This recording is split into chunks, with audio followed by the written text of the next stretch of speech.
Na verdade, irmãos, esse tema, né, a maturidade cristã, ela permeia toda a Escritura. Né? O objetivo de Deus é justamente isso, na sua autorrevelação para o seu povo.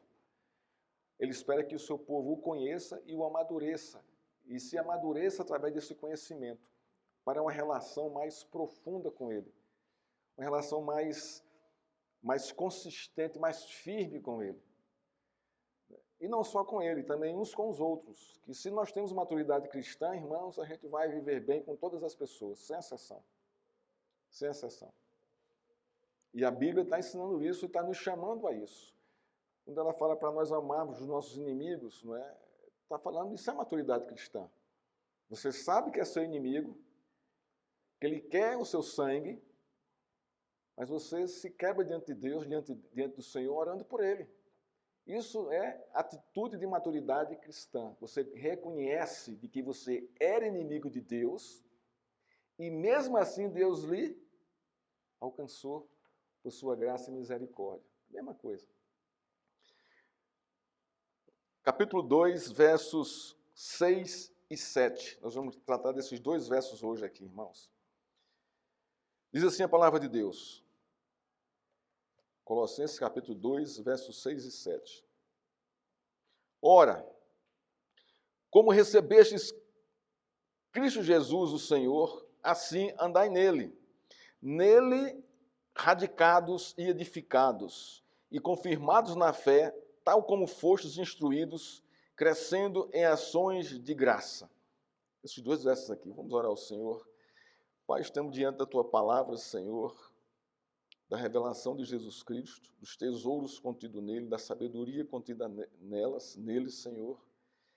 E nós rogamos a Ti, Senhor, que o Senhor ilumine o nosso coração, para que venhamos aprender do Senhor, mais do Senhor, para que venhamos amadurecer mais no Senhor, para que, Senhor, possamos desfrutar, Senhor, da Tua graça, da Tua comunhão e também da comunhão com os homens. Obrigado por quem Tu és. Obrigado, Senhor, pela Tua disposição em nos trazer a maturidade em Cristo Jesus. Assim Te oramos, pedindo ao Senhor, em nome de Cristo. Amém. O nosso tema hoje, irmãos, é a consciência da maturidade cristã em Cristo. Não é uma redundância, né? Eu explico já por quê. O cristianismo em nossos dias tornou-se mais como uma ferramenta de manipulação, muitas vezes, do que propriamente o cristianismo bíblico. Por isso que eu coloquei aqui a consciência da maturidade cristã em Cristo. É um reforço. Que o cristianismo sem Cristo não é cristianismo. A maturidade cristã sem Cristo não é maturidade cristã. Então aqui é para que a gente desperte, ao observar o texto, que toda maturidade cristã exposta, revelada na Escritura, vem de Cristo. Cristo é a fonte da nossa maturidade em todos os aspectos da vida, não só no aspecto espiritual, mas no aspecto relacional, no aspecto social, no aspecto cultural, né, num aspecto de trabalho. Cristo é a nossa maturidade. Ele nos dá maturidade para isso, para vivermos em qualquer ambiente e em qualquer situação ou em qualquer circunstância, usando, desfrutando e revelando e testemunhando a maturidade cristã. E muito mais hoje em nossos dias, né, que está tão tumultuada a nossa sociedade, né, com tanta coisa, né, com tanta mentira, com tanta falsidade, a gente não sabe mais quem fala a verdade. Então, para discernir isso, temos que ter a maturidade cristã, para analisar os fatos conforme os óculos de Deus, conforme a visão das Escrituras. Consciência da maturidade cristã em Cristo. Primeira coisa aqui é o que significa consciência. Consciência é o senso de responsabilidade, não é outra coisa. Então, eu tenho consciência, eu tenho responsabilidade. Funciona assim. O que é a maturidade? Ou o que é a maturidade cristã? É a capacidade de discernir o bem e o mal, por meio do conhecimento da sabedoria de Deus revelada e dada em Cristo aos crentes. Isso é a questão da maturidade cristã. Em Cristo, eu consigo discernir o bem e o mal e sempre vou optar pelo bem e vou rejeitar todo o mal. Então, quando falamos da consciência da maturidade cristã, falamos do senso de responsabilidade de discernir o bem e o mal segundo os princípios do Evangelho de Cristo, despojando-se do pecado e revestindo-se do novo homem criado em Cristo. Despojar e se revestir. Paulo fala do processo da maturidade cristã em Cristo, em suas cartas, usando dois verbos. Geralmente ele faz isso. O despojar e o revestir. Vejamos como ele aplica esta verdade no contexto da sua carta aos Colossenses e à igreja de Colossos e aos crentes de Colossos. Colossenses capítulo 3, verso 8. Ele diz assim: agora, porém, falando para a igreja, escrevendo para a igreja, agora, porém, despojai-vos igualmente de tudo isto: ira, indignação, maldade, maledicência, linguagem obscena do vosso falar. Tem mais coisa aqui. Ele vai seguir aqui no verso 8. No 3:8. Deixa eu ver mais aqui.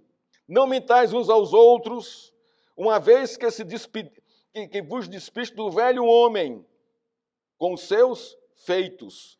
Então aqui também fala de não mentir. Ele aprofunda mais aqui ainda esse despojar.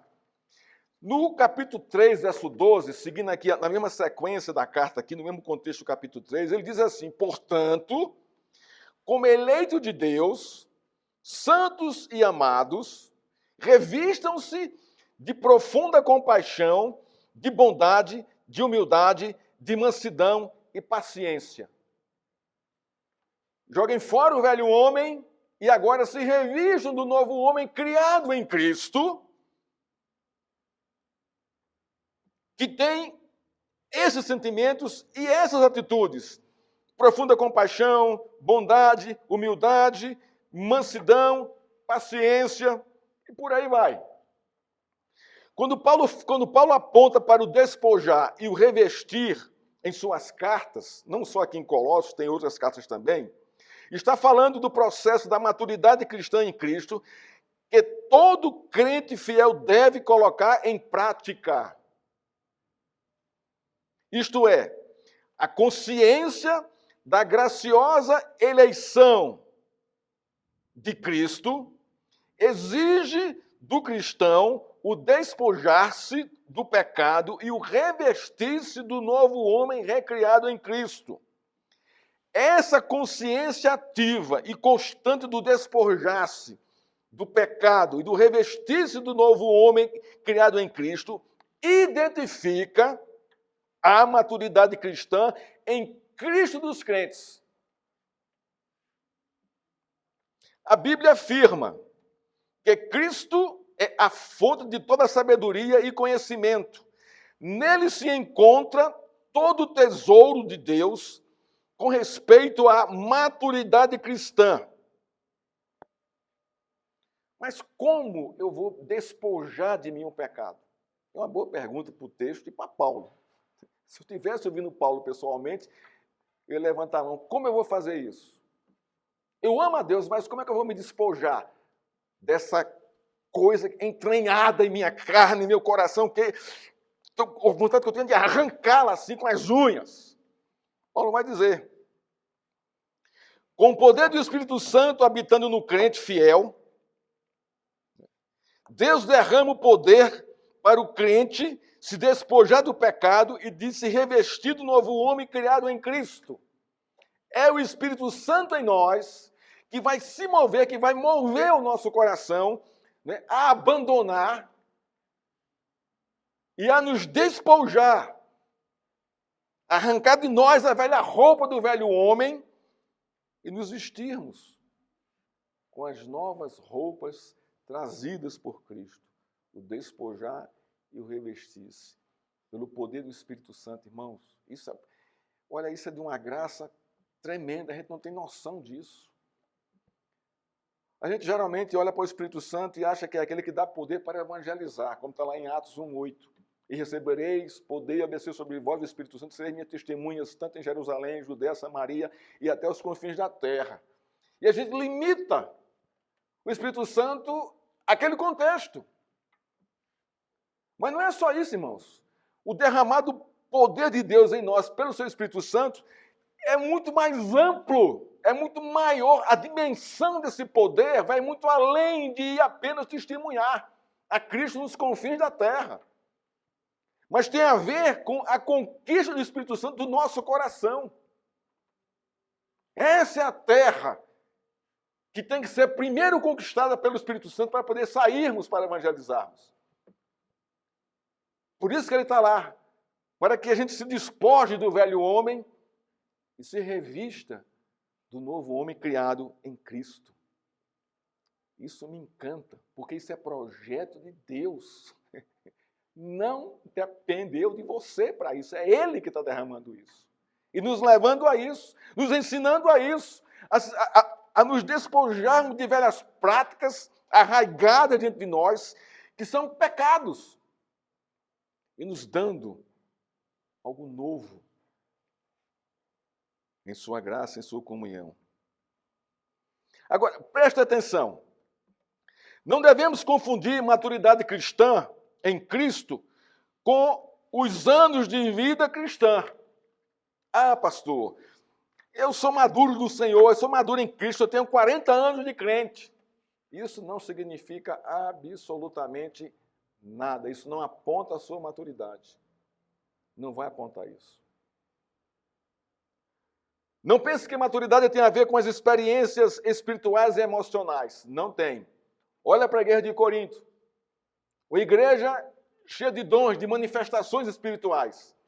E Paulo trata ali todo mundo como crianças. Vocês são crianças em Cristo. Não há maturidade em vocês aqui. A maturidade cristã também não pode ser confundida com o trabalho voluntário da igreja. Ah, pastor, toda vez que tem trabalho na igreja, eu me voluntario. Isso não é maturidade cristã. Não significa isso. Não é fazer parte do coral, não é fazer parte do grupo de evangelismo, não é fazer parte das sociedades da igreja, não é fazer parte dos mutirões da igreja, não é fazer parte para distribuir cesta básica, ou fazer parte de grupo de oração da igreja. Isso não identifica que você é uma pessoa madura. Não identifica. Agora, preste atenção. Fazer tudo isso é bom, é saudável e deve ser feito.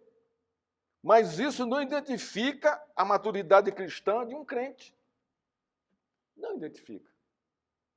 Isso é consequência, ou deve ser consequência, da sua maturidade. Preste atenção. Não é o fazer em si que define a maturidade cristã, mas a consciência dos pecados que você tem que abandonar, assumindo a nova conduta de vida em Cristo. Isso sim mostra, identifica que você é uma pessoa madura.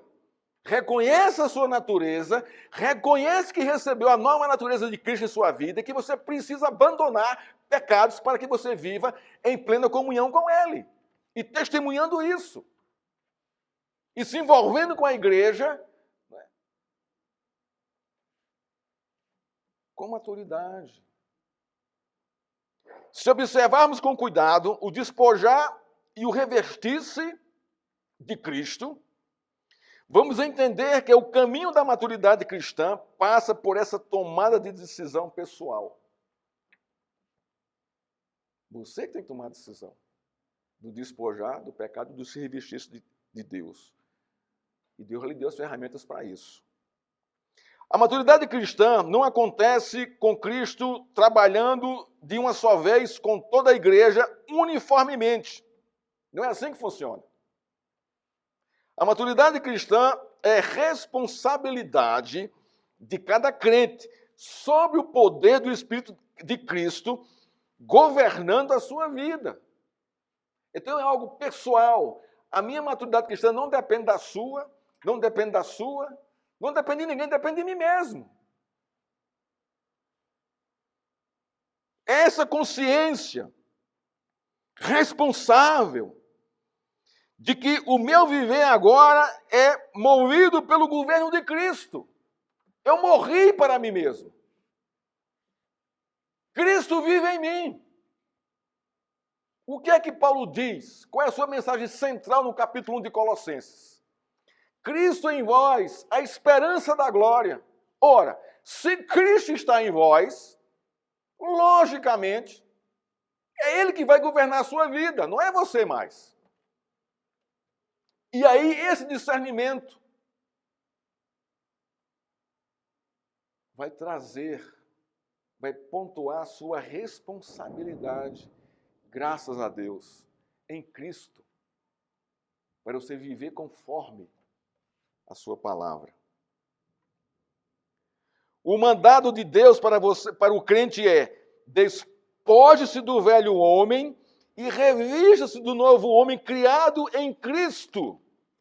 O mandamento é pessoal e depende da consciência da nova vida recebida em Cristo. A minha pergunta é: você tem essa consciência?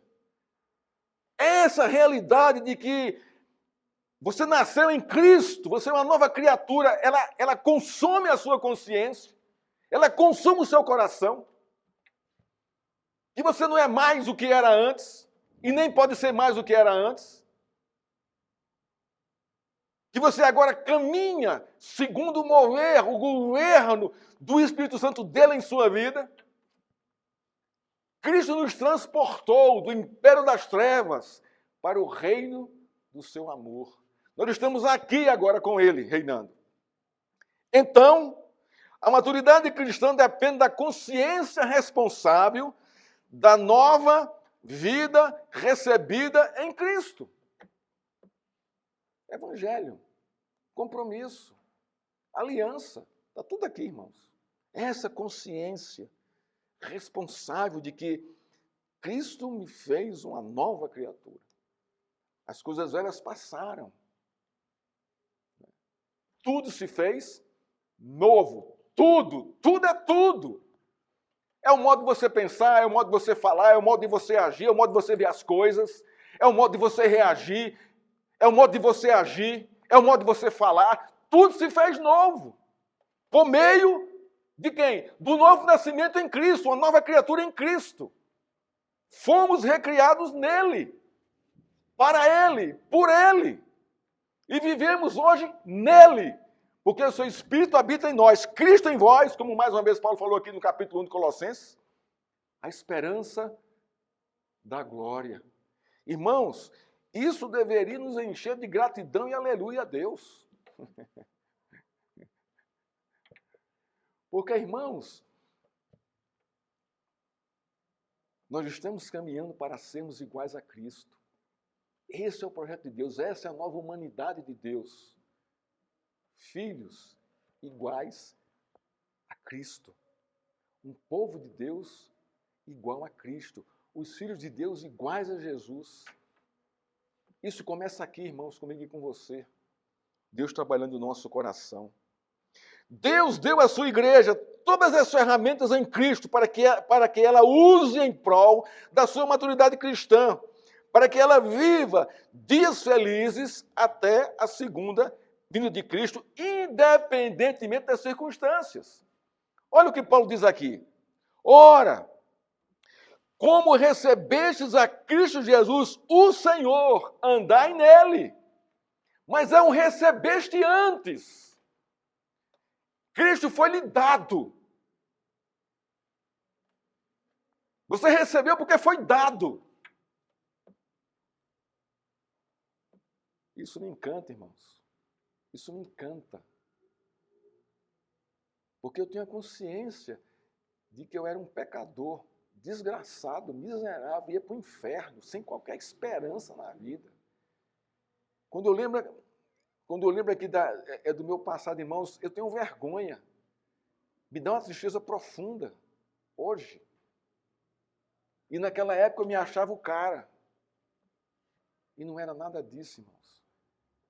Era um desgraçado, perdido, rebelde, longe de Deus, sem qualquer consciência da realidade espiritual. Eu era morto. Eu estava morto em meus delitos e pecados. E ia continuar assim a eternidade. E sem merecer nada. Deus foi lá e me resgatou, irmãos. Me deu uma nova vida. Me recriou nele. Isso é tremendo. Preste atenção mais uma vez. Não devemos confundir maturidade cristã com carismatismo religioso. O pastor é carismático, o irmão é carismático. Isso não tem nada a ver com maturidade cristã. Nada a ver. Não devemos confundir maturidade cristã com a manifestação dos dons espirituais sobre a nossa vida. Fulano é profeta, fulano fala em línguas, fulano ora e acontece, fulano ora e tem cura. Isso não significa nada a respeito de maturidade. Olha para a igreja de Coríntios. Eles tinham tudo isso e Paulo trata como crianças em Cristo.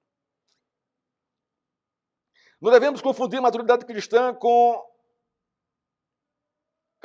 carismatismo evangélico. Eu sou evangélico. Agora é moda, né? Todo mundo agora é evangélico. Isso não quer dizer absolutamente nada. Isso não tem nada a ver com maturidade cristã. Não devemos confundir maturidade cristã com legalismo religioso. Não posso cortar cabelo, não posso usar short, não posso ir para a praia, não posso fazer maquiagem, não posso falar de beleza, não posso jogar futebol. Não. Então isso, para algumas pessoas, significa pontuação alta de espiritualidade. Isso não é maturidade cristã, irmãos. Isso é alienação do Evangelho. Está alienado do Senhor. Não devemos confundir maturidade cristã com usos e costumes. Não devemos confundir maturidade cristã com submissão alienada a pastores e a líderes religiosos. Irmão, isso aqui é muito sério. Se o seu pastor ou se a pessoa que você conhece, você frequenta, prega outra coisa a não ser a Bíblia, fuja dessa igreja. Eu tenho sonhos, eu tenho visões, Deus fala comigo pessoalmente, e aí ele chega com esse tipo de discurso. Corra disso. Isso não é sinal de maturidade cristã e nem de espiritualidade cristã. O contexto da carta. A carta de Paulo à igreja de Colossos é baseada no relatório de Epáfras para Paulo. Epáfras relata as virtudes da igreja e a influência da filosofia e das vãs sutilezas dos homens e do mundo que estavam perturbando a igreja, falsas doutrinas. Paulo escreve esta carta para combater as falsas doutrinas e fortalecer a igreja na maturidade cristã por meio do conhecimento da sabedoria de Deus revelada em Cristo. Paulo deixa muito claro no verso 26 do capítulo 1. O único modo da igreja se tornar madura é discernir que Cristo habita no coração deles por meio do seu Espírito, capacitando a igreja, por meio da sua palavra, a viver na nova conduta de vida dada por ele.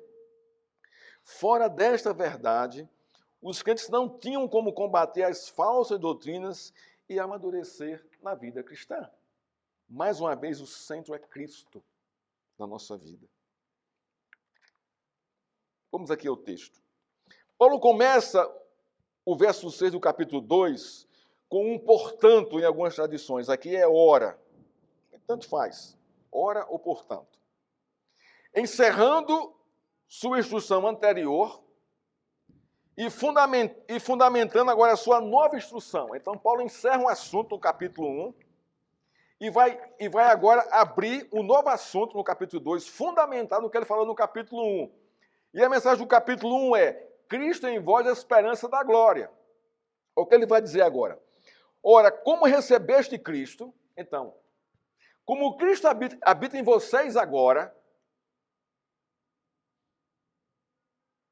assim andai nele. Sua nova instrução, no verso 6, tem a ver com a maturidade dos crentes.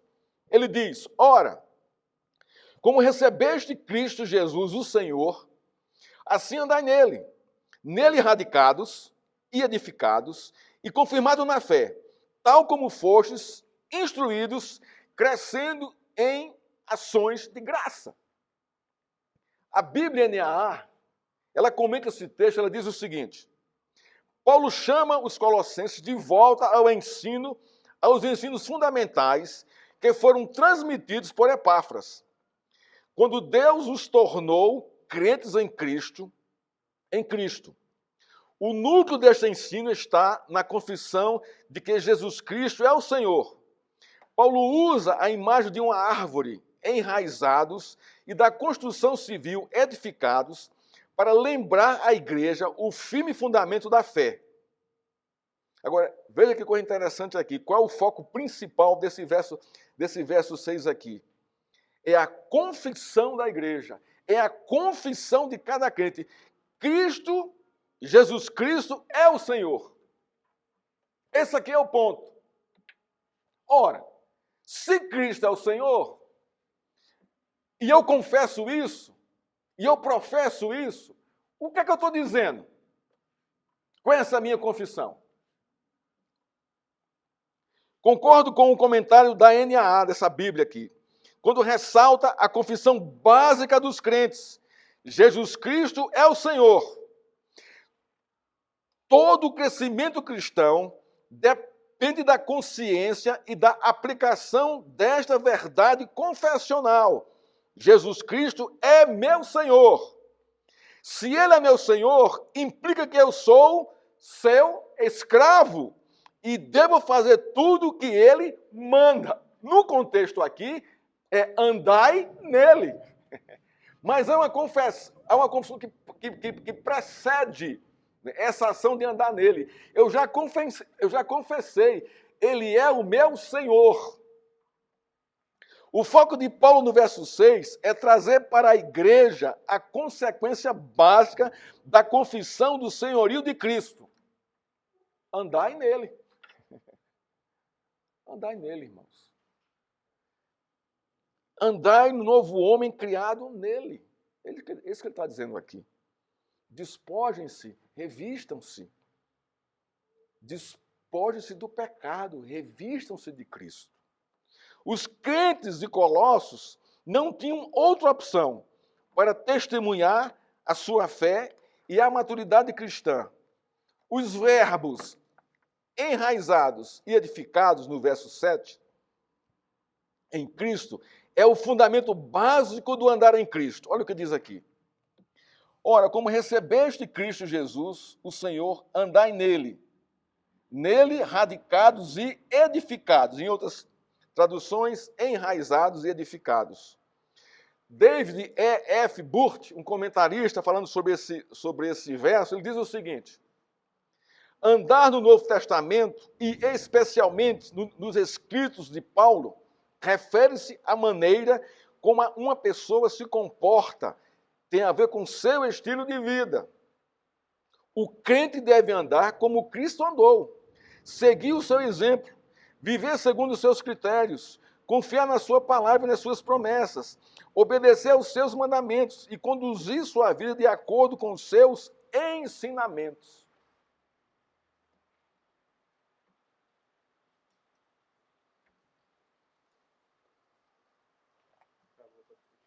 Então, vocês estão me ouvindo, não estão? Mais ou menos? Então vai melhorar agora, tá? Isso faz parte, né, irmãos? A tecnologia tem suas limitações, né?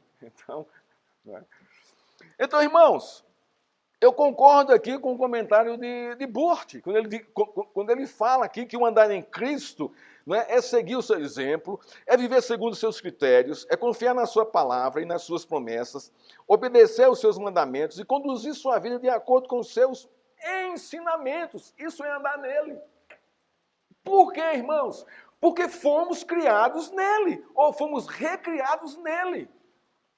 E como Paulo diz, irmãos, Cristo em vós, a esperança da glória. Está apontando para isso. No contexto do verso andar, né, no contexto, o verbo andar pode significar pelo menos 4 coisas. A primeira, perseverança e firmeza. Os crentes de Colossos começaram uma nova vida em Cristo. Agora, deveriam seguir nesta nova vida, perseverando com firmeza, sem se desviar ou ir atrás de novidades espirituais. Isso é o andar em perseverança e firmeza. 2.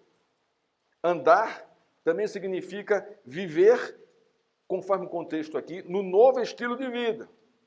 Os crentes de Colossos deveriam andar na conduta de vida do novo homem criado em Cristo. Ora, a própria lei, a própria palavra de Deus vai dizer os princípios para isso.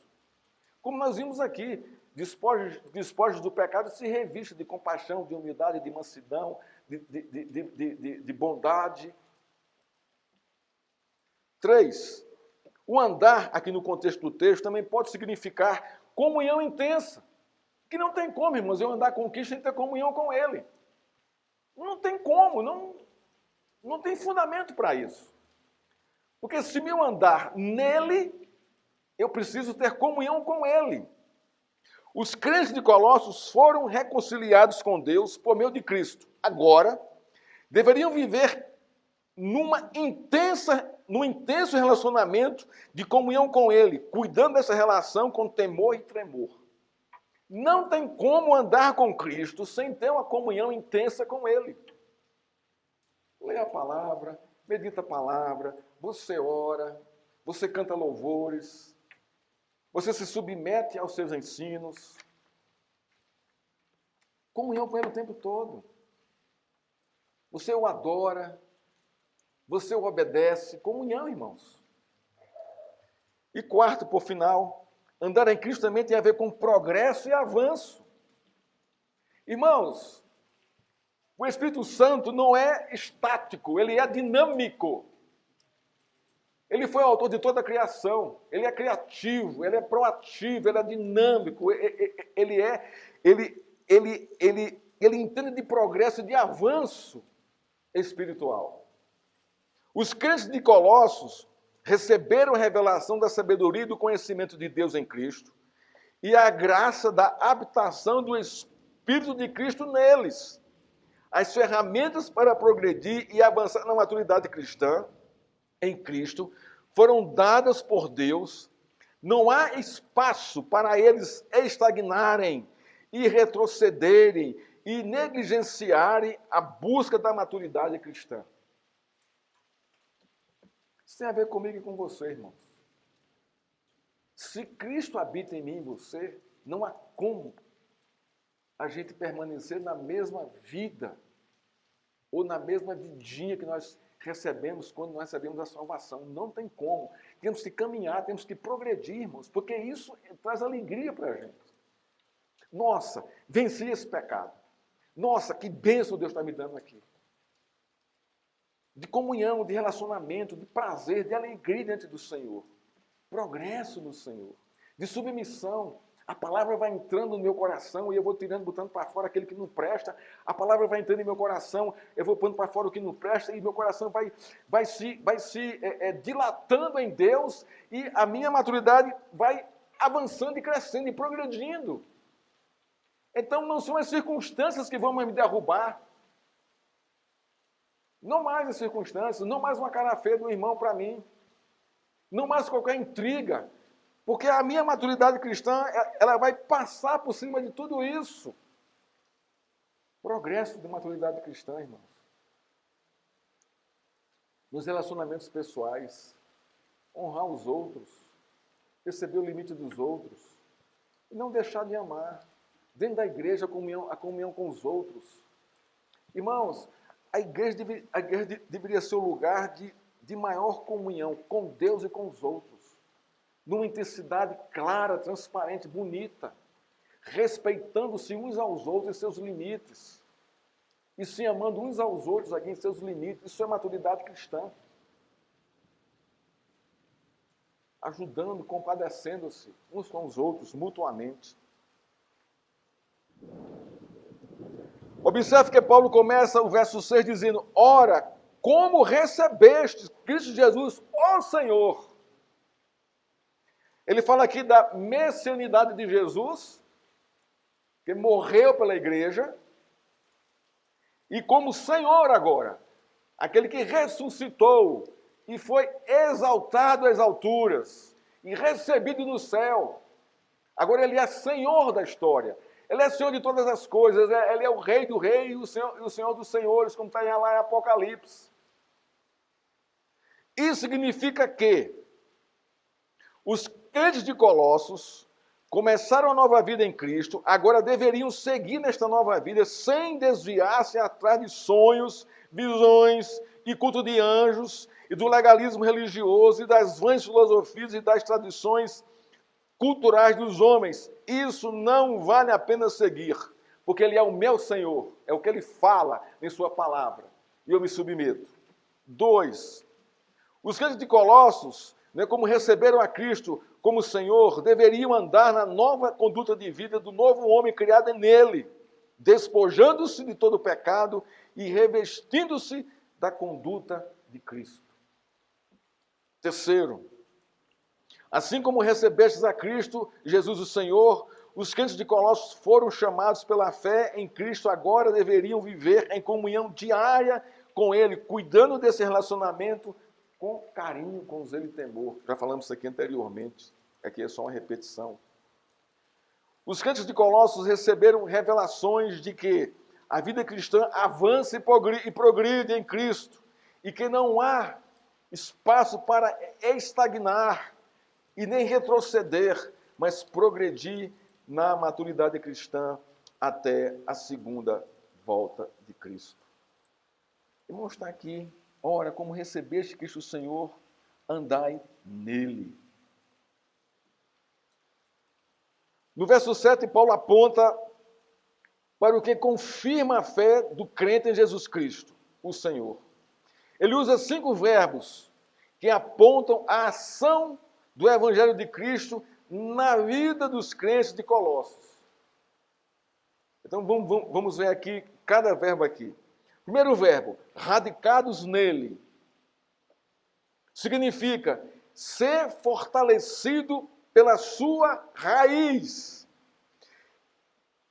Só é fortalecido por Cristo aqueles que andam com Ele, que estão enxertados nele.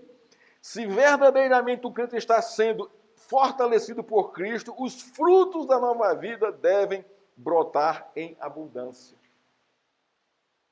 Segundo verbo, edificados nele, isto é, construir a sua vida sobre a pedra angular que é Cristo.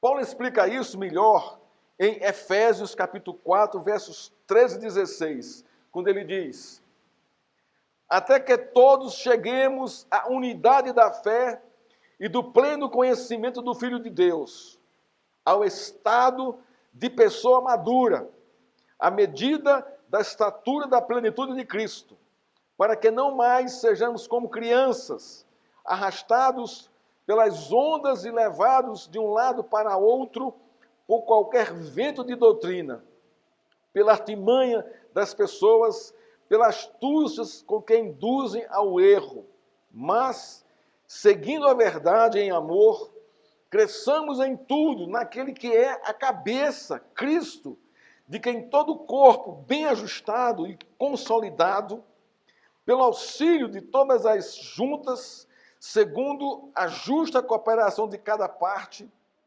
efetua o seu próprio crescimento para a edificação de si mesmo em amor.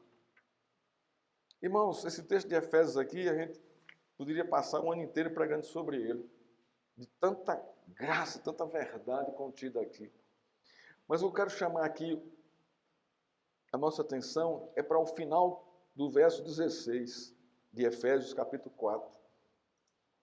Cada parte efetua o seu próprio crescimento para a edificação de si mesmo em amor. Maturidade, irmãos, cristã implica em responsabilidade. na nossa responsabilidade de crescer em Cristo, conhecendo o Senhor por meio da sua palavra, do ensino, da leitura, da pregação, do estudo bíblico. Não deixe de vir à igreja, não faça isso. É um suicídio, irmãos. Não se acostume a ouvir apenas pregações pela internet. Tem boas pregações? Tem. E eu até indico, e vale a pena. Mas não é o fundamento principal. Elas vão te ajudar na caminhada, mas você tem que vir para a igreja, congregar com os irmãos, se relacionar com eles. Porque é a partir do nosso relacionamento que nós vamos amadurecer na fé, raspando um no outro, lapidando-nos uns nos outros. Esse seria o termo melhor. Pisando no calo de cada um e cada um pisando no meu calo. É que nós vamos crescer, irmãos, amadurecer. Cada parte efetua o seu próprio crescimento. Depende de você, depende de mim.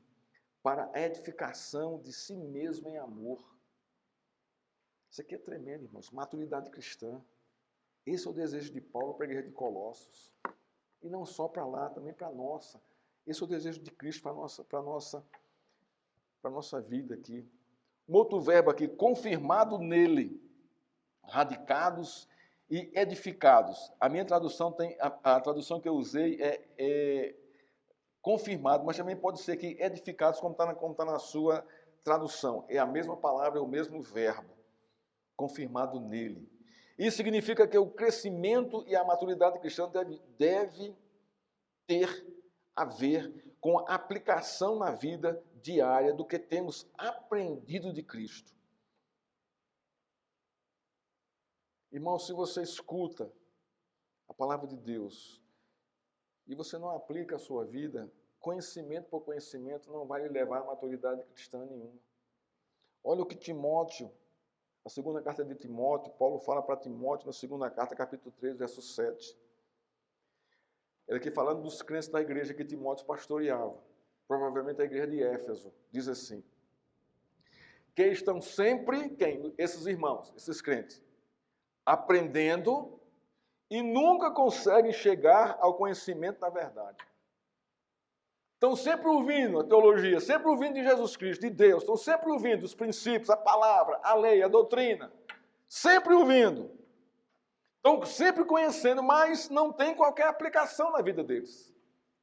Eles querem conhecer os mistérios de Deus, acham lindo isso, acham maravilhoso, acham espiritual, mas não aplicam a vida prática, a vida diária. Então, é o que Paulo está dizendo aqui a Timóteo. Estão sempre aprendendo e nunca conseguem chegar ao conhecimento da verdade. É aquela vida superficial. Que você conhece o princípio de Deus, conhece que tem que tomar uma posição, mas não, depois eu faço isso, depois eu deixo isso para lá. Irmãos, a maturidade cristã requer responsabilidade, minha e sua. Não é? E por fim, irmãos, aqui, a parte mais linda desse verso aqui, desse verso 7 aqui, é a última parte aqui. Crescendo em ações de graça. Ele fecha essas instruções aqui nos versos 6 e 7 do capítulo 2 de uma forma maravilhosa. Olha o que Paulo está dizendo aqui, fechando aqui o verso 7. Crescendo em ações de graça. O que isso significa? No grego, no original, essa frase ela tem mais peso, tem mais profundidade. Ela diz assim, superabundando em ações de graça. Aqui fala em crescendo, mas no original é superabundando em ações de graça. Ela está no final.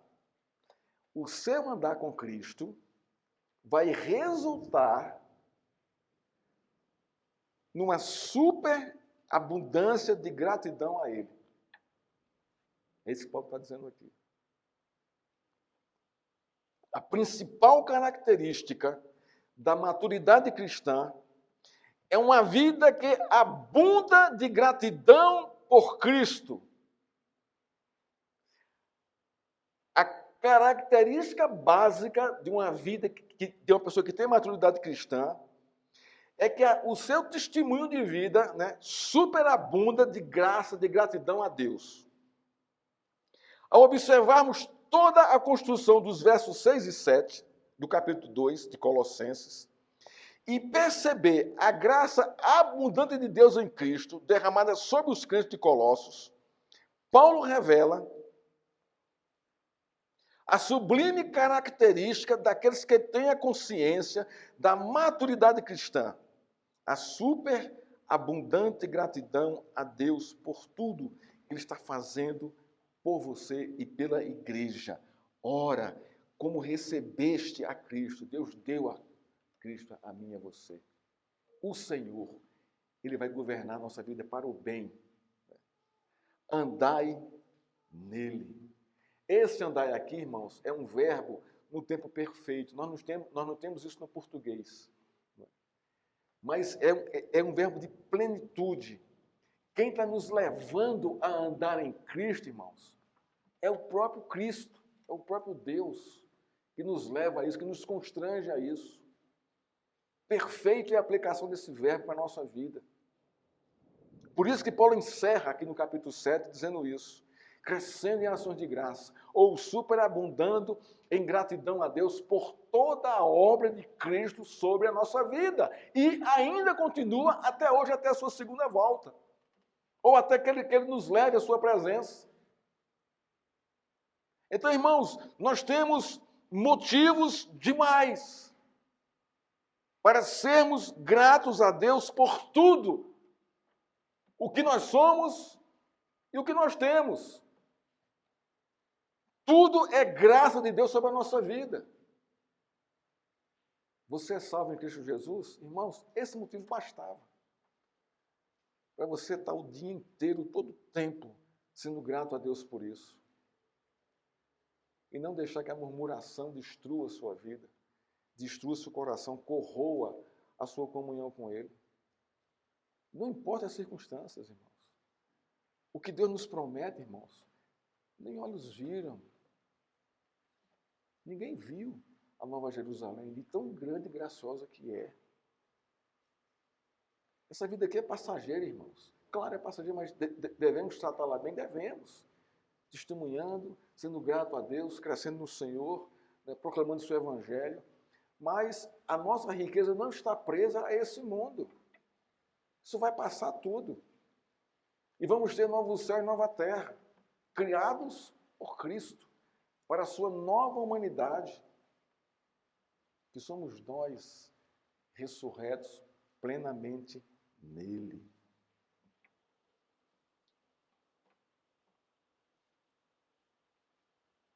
A maturidade cristã, irmãos, é uma das marcas mais marcantes da vida de um crente maduro. Concluo a minha exposição de hoje, irmãos, com 3 perguntas feitas por David F. Burt em seu comentário no capítulo 2 de Colossenses. Ele faz 3 perguntas básicas aqui. Eu, quando estudava esse texto, eu usei muito esse comentário dele para poder fazer essa minha exposição, e ele é muito profundo em seus comentários e um autor fantástico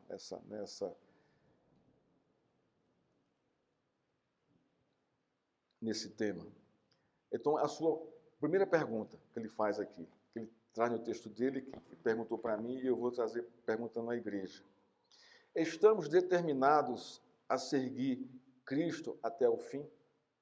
Como está aqui, andai nele.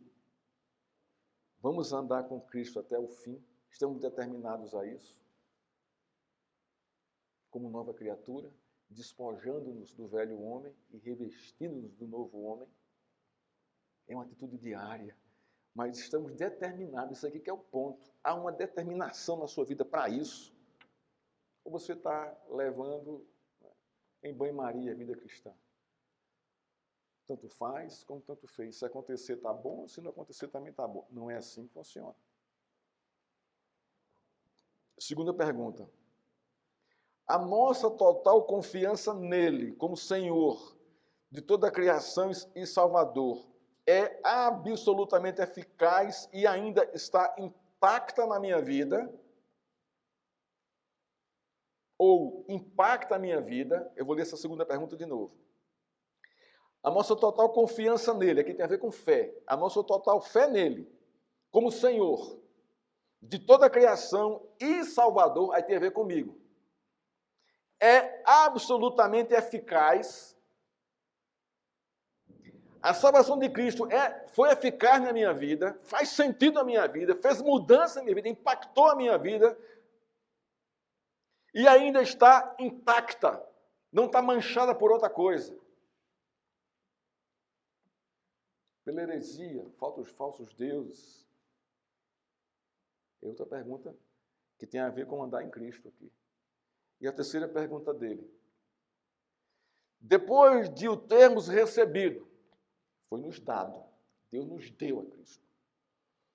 Andaremos nele, obedecendo a sua vontade, submetendo-nos ao seu senhorio, imitando o seu modo de vida, desfrutando constantemente da sua comunhão. Estamos dispostos a isso? Levamos isso a sério? São 3 perguntas, irmãos, que me impactaram profundamente quando eu não esperava isso na leitura, no comentário, quando eu estava estudando esse texto. Isso mexeu comigo e eu percebi quanto eu sou ainda imaturo, bobo, diante do Senhor, em algumas coisas, ou em todas elas, ou melhor, sendo mais honesto com vocês. Aí eu faço aqui 2 perguntas para concluir a nossa exposição. Depois de saber o que Deus em Cristo fez por nós, temos a consciência de que devemos procurar nele nossa maturidade cristã, sempre, todo o tempo. Uma segunda pergunta minha agora. Depois de saber o que Cristo fez por nós, nossa vida é uma vida de profunda gratidão a Ele? Responda a você mesmo. A resposta é sua, que o seu crescimento é pessoal. A Cristo, irmãos, toda glória, toda honra, pelos séculos dos séculos. Amém. Vamos orar. Ó Deus, obrigado pela Tua palavra, Senhor. 2 pequenos versículos, tanta profundidade, Pai, são inesgotáveis. Esses 2 versos aqui do capítulo 2 de 2 Colossenses. Quanta profundidade do Senhor, quanto amor, quanta graça, quanta misericórdia derramada sobre nós. Ó Deus, somos-te gratos, Pai, pela pessoa de Cristo, Senhor. Ajuda-nos a andar nele, a sermos enraizados nele, a sermos edificados nele, a termos a nossa fé confirmadas nele, a recebermos as instruções dele, para crescer nele e ter um coração cheio de graça, de gratidão ao Senhor. Obrigado por quem Tu és, Pai. Assim te oramos e te agradecemos em nome de Cristo. Amém. Pode ficar de pé, irmãos. Que a graça do nosso Senhor Jesus Cristo, que o amor do Pai e que as doces consolações do Espírito Santo esteja com essa igreja, com cada irmão aqui presente e com todo o povo de Deus espalhado sobre essa terra. Vem, Senhor, vem buscar a Tua igreja. Enquanto isso, o Senhor nos amadurece, nos quebranta diante de Cristo. Ajuda-nos a crescer no Senhor. Em nome de Cristo. Amém.